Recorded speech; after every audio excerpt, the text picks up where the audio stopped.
हरे कृष्णा। गौतम के शिष्य ने कहा, मेरे गुरुजी के मुख से जो बात निकली है वह कभी मिथ्या नहीं हो सकती। सत्यवान अवश्य जीवित है। कुछ ऋषियों ने कहा, सत्यवान की पत्नी सावित्री उन सभी शुभ लक्षणों से युक्त है जो वैधव्य का निवारण करके सौभाग्य की वृद्धि करने वाले हैं, इसीलिए सत्यवान अवश्य जीवित है। भारद्वाज बोले, सत्यवान की पत्नी सावित्री जैसी तपस्या, इंद्रिय संयम तथा सदाचार से संयुक्त है, उसे देखते हुए मैं कह सकता हूँ कि सत्यवान जीवित है। गालभ्य ने कहा, राजन, जिस प्रकार आपको दृष्टि प्राप्त हो गई है और जिस प्रकार सावित्री का उपवास व्रत चल रहा है, जिस प्रकार वह आज भोजन किए बिना पति के साथ गई है, इन सब बातों का विचार करने से यही प्रतीत होता है कि सत्यवान जीवित है। आपस्तंभ बोले, इस शांत एवं प्रसन्न दिशा में मृग और पक्षी जैसी बोली बोल रहे हैं। आपके द्वारा जिस प्रकार राजोचित धर्म का अनुष्ठान हो रहा है, उसके अनुसार भी ये कहा जा सकता है कि सत्यवान जीवित है। धौम्य ने कहा, महाराज, आपका यह पुत्र जिस प्रकार समस्त सद्गुणों से संपन्न, जनप्रिय और चिरंजीवी पुरुष के लक्षणों से युक्त है, उसके अनुसार यही मानना चाहिए कि सत्यवान जीवित है। मार्कंडे जी कहते हैं, युधिष्ठिर, इस प्रकार सत्यवादी एवं तपस्वी मुनियों ने जब राजा द्युमत्सेन को पूर्णता आश्वासन दिया, तब उनका समादर करते हुए उनकी बात मानकर वे स्थिर हो गए। तदंतर 2 ही घड़ी में सावित्री अपने पति सत्यवान के साथ रात में वहां आई और बड़े हर्ष के साथ उसने आश्रम में प्रवेश किया।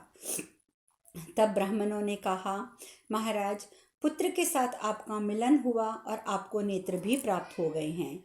इस अवस्था में आपको देखकर हम सब लोग आपका अभ्युदय मना रहे हैं। बड़े सौभाग्य की बात है कि आपको पुत्र का समागम प्राप्त हुआ, बहू सावित्री का दर्शन हुआ और अपने खोए हुए नेत्र पुनः मिले। इन तीनों बातें से आपका अभ्युदय सूचित होता है। हम सब लोगों ने जो बातें कही हैं वह ज्यों की त्यों सत्य निकली हैं और आगे भी शीघ्र ही आपकी बारंबार समृद्धि होने वाली है। युधिष्ठिर, तदंतर सभी ब्राह्मण वहां आग जलाकर राजा द्युमत्सेन के पास बैठ गए। शैव्या, सत्यवान तथा सावित्री, ये तीनों एक और खड़े थे, जो उन सब महात्माओं की आज्ञा पाकर शोक रहित हो बैठे थे। पार्श तत्पश्चात राजा के साथ बैठे हुए सभी वनवासी कौतूहलवश राजकुमार सत्यवान से पूछने लगे कि तुम अपनी पत्नी के साथ पहले ही क्यों नहीं चले आए, क्यों इतनी रात बिता कर आए, तुम्हारे सामने कौन सी अड़चन आ गई थी।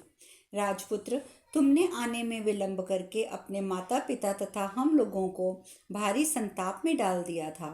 तुमने ऐसा क्यों किया, यह हम नहीं जान पाते हैं, अतः सब बातें स्पष्ट रूप से बताओ। सत्यवान बोले, मैं पिताजी की आज्ञा पाकर सावित्री के साथ वन में गया।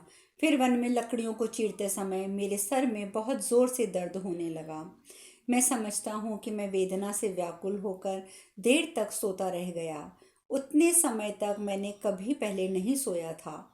नींद खुलने पर इतनी रात के बाद भी इसलिए चला आया कि आप सब लोग मेरे लिए चिंता में पड़ गए होंगे। इस विलंब का और कोई कारण नहीं था। गौतम बोले, तुम्हारे पिता द्युमत्सेन को जो सहसा नेत्रों की प्राप्ति हुई है, इसका कारण क्या तुम नहीं जानते? संभवतः सावित्री बतला सकती है। सावित्री, इसका रहस्य मैं तुमसे जानना चाहता हूँ, क्योंकि तुम भूत और भविष्य सब कुछ जानती हो। मैं तुम्हें साक्षात सावित्री देवी के समान तेजस्विनी मानता हूँ। राजा को जो सहसा नेत्रों की प्राप्ति हुई है, इसका कारण तुम जानती हो। सच सच बताओ। यदि कुछ छिपाने की बात ना हो तो हमसे अवश्य कहो। सावित्री बोली, मुनीश्वरों, आप लोग जैसा समझते हैं ठीक है। आप लोगों का संकल्प अन्यथा नहीं हो सकता। मेरे लिए छिपाने की कोई बात नहीं है। मैं सब घटनाएं ठीक ठीक बताती हूँ, सुनिए। महात्मा नारद जी ने मुझसे मेरे पति की मृत्यु का हाल बताया था। वह मृत्यु दिवस आज ही आया था, इसीलिए मैंने इन्हें अकेला नहीं छोड़ा था। जब ये सर दर्द से व्याकुल होकर सो गए, उस समय साक्षात भगवान यमराज और अपने सेवकों के साथ वहां पधारे। वे इन्हें बांधकर दक्षिण दिशा की ओर ले चले। उस समय मैंने सत्य वचनों द्वारा उन भगवान यम की स्तुति की। तब उन्होंने मुझे 5 वर दिए। उन वरों को भी आप सुन लीजिए। नेत्र तथा अपने राज्य की प्राप्ति, ये 2 वर मेरे श्वशुर के लिए प्राप्त हुए।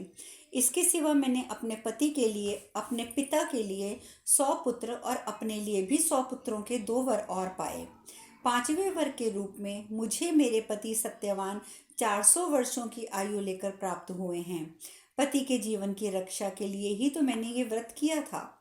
इस प्रकार मैंने आप लोगों से विलंब से आने का कारण और उसका यथावत वृतांत विस्तार पूर्वक बताया है। मुझे जो ये महान दुख उठाना पड़ा, उसका अंतिम फल सुख ही हुआ है।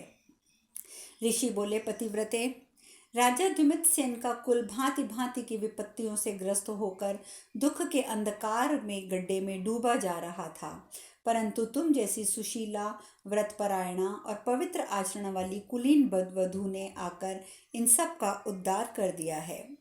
मार्कंडेय जी कहते हैं, युधिष्ठिर, इस प्रकार वहां आए हुए महान ऋषियों ने स्त्रियों में श्रेष्ठ सावित्री की भूरी भूरी प्रशंसा की और आदर सत्कार करके पुत्र सहित राजा द्युमत्सेन की अनुमति ले सुख और प्रसन्नता के साथ अपने अपने घर का प्रस्थान किया। इस प्रकार श्री महाभारत वन पर्व के अंतर्गत पतिव्रता महात्म्य पर्व में सावित्री उपाख्यान विषयक 298वां अध्याय पूर्ण हुआ। मार्कंडेय जी कहते हैं, जब वह रात बीत गई और सूर्यमुंडल का उदय हुआ, उस समय तब तपोवन ऋषि गण पूर्वाहन काल का नित्य कृत्य पूरा करके पुनः उस आश्रम में एकत्र हुए। वे महर्षि गण राजा द्युमत्सेन से सावित्री के उस परम सौभाग्य का बारंबार वर्णन करते हुए तृप्त नहीं होते थे। राजन, उसी समय शाल्व देश से वहां की सारी प्रजा ने आकर राजा द्युमत्सेन से कहा, प्रभो, आपका शत्रु अपने मंत्रियों के हाथों मारा गया है। उन्होंने ये भी निवेदन किया कि उसके सहायक और बंधु बांधव भी मंत्री के ही हाथों मर चुके हैं। शत्रु की सारी सेना पलायन कर गई है। वह यथावत वृतांत सुनकर सब लोगों का एक मत से यह निश्चय हुआ कि हम पूर्व नरेश पर ही विश्वास करेंगे। उन्हें दिखाई देता हो या ना दिखाई देता हो, वे ही हमारे राजा हैं। नरेश्वर, ऐसा निश्चय करके ही हमें यहाँ भेजा गया है। ये सवारियाँ प्रस्तुत हैं। आपकी चतुरंगी सेना की भी सेवा में उपस्थित है। राजन, आपका कल्याण हो। अब अपने राज्य में पधारिए। नगर में आपकी विजय घोषित कर दी गई है। आप दीर्घ काल तक अपने बाप दादा के राज्य पर प्रतिष्ठित रहें। तत्पश्चात राजा द्युमत्सेन को नेत्रयुक्त और स्वस्थ शरीर से सुशोभित देखकर उन सब के नेत्र आश्चर्य से खिल उठे और सब ने मस्तक झुकाकर उन्हें प्रणाम किया। इसके बाद राजा ने आश्रम में रहने वाले उन वृद्ध ब्राह्मणों का अभिवादन किया और उन सब से समादृत होकर अपनी राजधानी को चल दिए। शैव्या भी अपनी बहू सावित्री के साथ सुंदर बिछावने से युक्त तेजस्वी शिबिका पर, जिसे कई कहाड़ हो रहे थे, आरूढ़ हो सेना से घिरी हुई चल दी। वहां पहुंचने पर पुरोहितों ने बड़ी प्रसन्नता के साथ द्युमत्सेन का राज्याभिषेक किया। साथ ही उनका पुत्र महामना पुत्र सत्यवान को भी युवराज के पद पर अभिषिक्त कर दिया। तदंतर दीर्घ काल के पश्चात सावित्री के गर्भ से उसकी कीर्ति बढ़ाने वाले 100 पुत्र उत्पन्न हुए। वे सब के सब शूरवीर और संग्राम में कभी पीछे न हटने वाले थे। इस प्रकार मद्रराज अश्वपति के ही मालवी के गर्भ से सावित्री के 100 सहोदर भाई उत्पन्न हुए, जो अत्यंत बलशाली थे। इस तरह सावित्री अपने आप को, पिता माता को, सास ससुर को और पति के साथ समस्त कुल को भी भारी संकट से बचा चुकी थी। सावित्री की ही भांति यह कल्याणमय उत्तम कुल वाली सुशीला द्रौपदी तुम सब लोगों का महान संकट से उद्धार करेगी। वैशंपायन जी कहते हैं, जन्मेजय, इस प्रकार उन महात्मा मार्कंडेय जी के समझाने बुझाने और आश्वासन देने पर उस समय पांडुनंदन राजा युधिष्ठिर शोक और चिंता से रहित हो काम्यक वन में सुखपूर्वक रहने लगे। जो इस परम उत्तम सावित्री उपाख्यान को भक्ति भाव से सुनेगा वह मनुष्य सदा अपने समस्त मनोरथों के सिद्ध होने से सुखी होगा और कभी दुख नहीं पाएगा।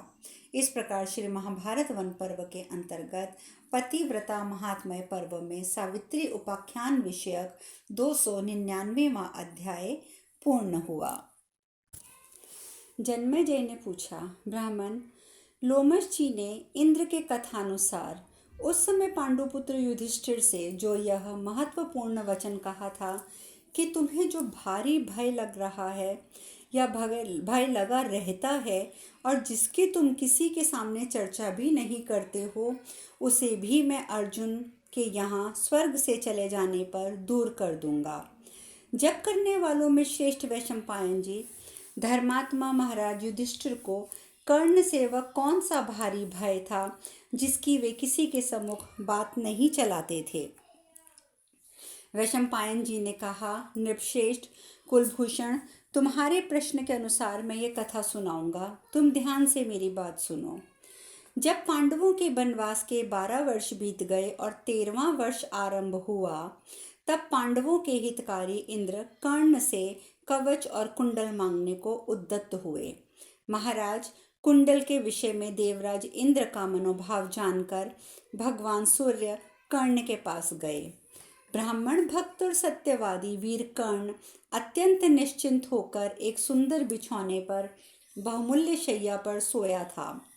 राजेंद्र भरत नंदन अंशुमाली भगवान सूर्य ने स्नेहवश अत्यंत दया भाव से युक्त होकर रात को सपने में कर्ण को दर्शन दिया। उस समय उन्होंने वेदवत्ता ब्राह्मण का रूप धारण कर रखा था। उनका स्वरूप योग समृद्धि से संपन्न था। उन्होंने कर्ण के हित के लिए उसे समझाते हुए इस प्रकार कहा, सत्यधारियों में श्रेष्ठ तात कर्ण, मेरी बात सुनो। महाबाहो, मैं सौहार्दवर्ष आज तुम्हारे परम हित की बात कहता हूँ। कर्ण, देवराज इंद्र पांडवों की हित की इच्छा से तुम्हारे दोनों कुंडल और कवच लेने के लिए ब्राह्मण का छद्म वेश बनाकर तुम्हारे पास आएंगे।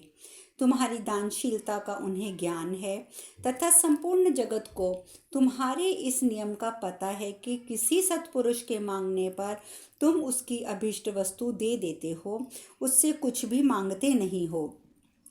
तात, तुम ब्राह्मणों को उनकी मांगी हुई वस्तु दे देते हो, साथ ही धन और जो कुछ भी वे मांग लें सभी दे डालते हो, किसी को नहीं कहकर निराश नहीं लौटाते हो। तुम्हारे ऐसे स्वभाव को जानकर साक्षात इंद्र तुमसे तुम्हारे कवच और कुंडल मांगने के लिए आने वाले हैं। उनके मांगने पर उन्हें अपने दोनों कुंडल ना दे देना, यथाशक्ति अनुनय विनय करके उन्हें समझा देना कि इससे तुम्हारा परम मंगल होगा। इस प्रकार वे जब जब कुंडल के लिए बात करें तब तक तुम बहुत से कारण बताकर तथा दूसरे नाना प्रकार के धन आदि देने की बात कहकर बार बार उन्हें कुंडल मांगने से मना कर देना। नाना प्रकार के रत्न, स्त्री, गौ, भांति भांति के धन देकर तथा बहुत से दृष्टांतों द्वारा बहलाकर कुंडलार्थी इंद्र को टालने का प्रयत्न करना। कर्ण, यदि तुम अपने जन्म के साथ ही उत्पन्न हुए ये एक सुंदर कुंडल इंद्र को दे दोगे तो तुम्हारी आयु क्षीण हो जाएगी और तुम मृत्यु के अधीन हो जाओगे। मानद, तुम अपने कवच और कुंडलों से संयुक्त होने पर रण में शत्रुओं के लिए भी अवध्य बने रहोगे। मेरी इस बात को समझ लो। कर्ण, ये दोनों रत्नमय कवच और कुंडल अमृत से उत्पन्न हुए हैं, अतः यदि तुम्हें अपना जीवन प्रिय हो तो इन दोनों वस्तुओं की रक्षा अवश्य करना। कर्ण ने पूछा, भगवान, आप मेरे प्रति अत्यंत स्नेह दिखाते हुए जो इस प्रकार हितकर सलाह देना चाहते हैं, दे रहे हैं, इससे मैं जानना चाहता हूँ कि आप कौन हैं। यदि इच्छा हो तो बताइए, इस प्रकार ब्राह्मण वेश धारण करने वाले आप कौन हैं। ब्राह्मण ने कहा, तात, मैं सहस्त्रांशु सूर्य हूँ। स्नेहवश ही तुम्हें दर्शन देकर सामयिक कर्तव्य सुझा रहा हूँ। तुम मेरा कहना मान लो, इससे तुम्हारा परम कल्याण होगा। कर्ण ने पूछा, जिसके हित का अनुसंधान साक्षात भगवान सूर्य करते हैं और हित की बात बताते हैं, उस कर्ण का तो परम कल्याण ही है। भगवान, आप मेरी बात सुने। प्रभो, आप वरदायक देवता हैं। मैं आपसे प्रसन्न रहने का अनुरोध करता हूँ। प्रेम पूर्वक ये कहता हूँ कि यदि मैं आपका प्रिय हूँ तो आप मुझे मेरे इस व्रत से विचलित ना करें। सूर्यदेव, संसार में सब लोग मेरे इस व्रत के विषय में पूर्ण रूप से जानते हैं कि मैं श्रेष्ठ ब्राह्मणों के याचना करने पर उन्हें निश्चय ही अपने प्राण भी दे सकता हूँ। आकाश में विचरने वालों में उत्तम सूर्य, यदि पांडवों के हित के लिए ब्राह्मण के छद्म वेश में अपने को छिपाकर साक्षात इंद्रदेव मेरे पास भिक्षा मांगने आ रहे हैं, तो देवेश्वर, मैं उन्हें दोनों कुंडल और उत्तम कवच अवश्य दे दूंगा, जिससे तीनों लोकों में विख्यात हुई मेरी कीर्ति नष्ट ना होने पाए। मेरे जैसे शूरवीर को प्राण देकर भी यश की रक्षा करनी चाहिए। अपयश लेकर प्राणों की रक्षा करना कदापि उचित नहीं है। सुयश के साथ यदि मृत्यु हो जाए तो वह वीरोचित एवं संपूर्ण लोक के लिए सम्मान की वस्तु है। ऐसी स्थिति में यदि बलासुर और वृतासुर के विनाशक देवराज इंद्र मेरे पास भिक्षा लेने के लिए पधारेंगे तो मैं कवच सहित दोनों कुंडल उन्हें अवश्य दे दूंगा। यदि इंद्र पांडवों के हित के लिए मेरे कुंडल मांगने आएंगे तो इससे संसार में मेरी कीर्ति बढ़ेगी और उनका अपयश होगा। अतः सूर्यदेव, मैं जीवन देकर भी जगत में कीर्ति का ही वर्ण करूंगा। कीर्तिमान पुरुष सर्व का सुख भोगता है। जिसकी कीर्ति नष्ट हो जाती है वह स्वयं भी नष्ट ही है। कीर्ति इस संसार में माता की भांति मनुष्य को नूतन जीवन प्रदान करती है, परंतु अकीर्ति जीवित पुरुष के लिए भी जीवन को नष्ट कर देती है। विभावसो लोकेश्वर, साक्षात ब्रह्मा जी द्वारा गाया हुआ ये प्राचीन श्लोक है कि कीर्ति मनुष्य की आयु है। परलोक में कीर्ति ही मनुष्य के लिए सबसे बड़ा आश्रय है। इस लोक में भी विशुद्ध कीर्ति आयु बढ़ाने वाली होती है। अतः मैं अपने शरीर के साथ उत्पन्न हुए कवच कुंडल इंद्र को देकर सनातन कीर्ति प्राप्त करूंगा। ब्राह्मणों को विधि पूर्वक दान देकर, अत्यंत दुष्कर पराक्रम करके और समराग्नि में शरीर की आहुति देकर तथा शत्रुओं को संग्राम में जीतकर मैं केवल सुयश का ही उपार्जन करूंगा। अब शेष कथा कल। हरे कृष्णा, हरे कृष्णा, हरे कृष्णा।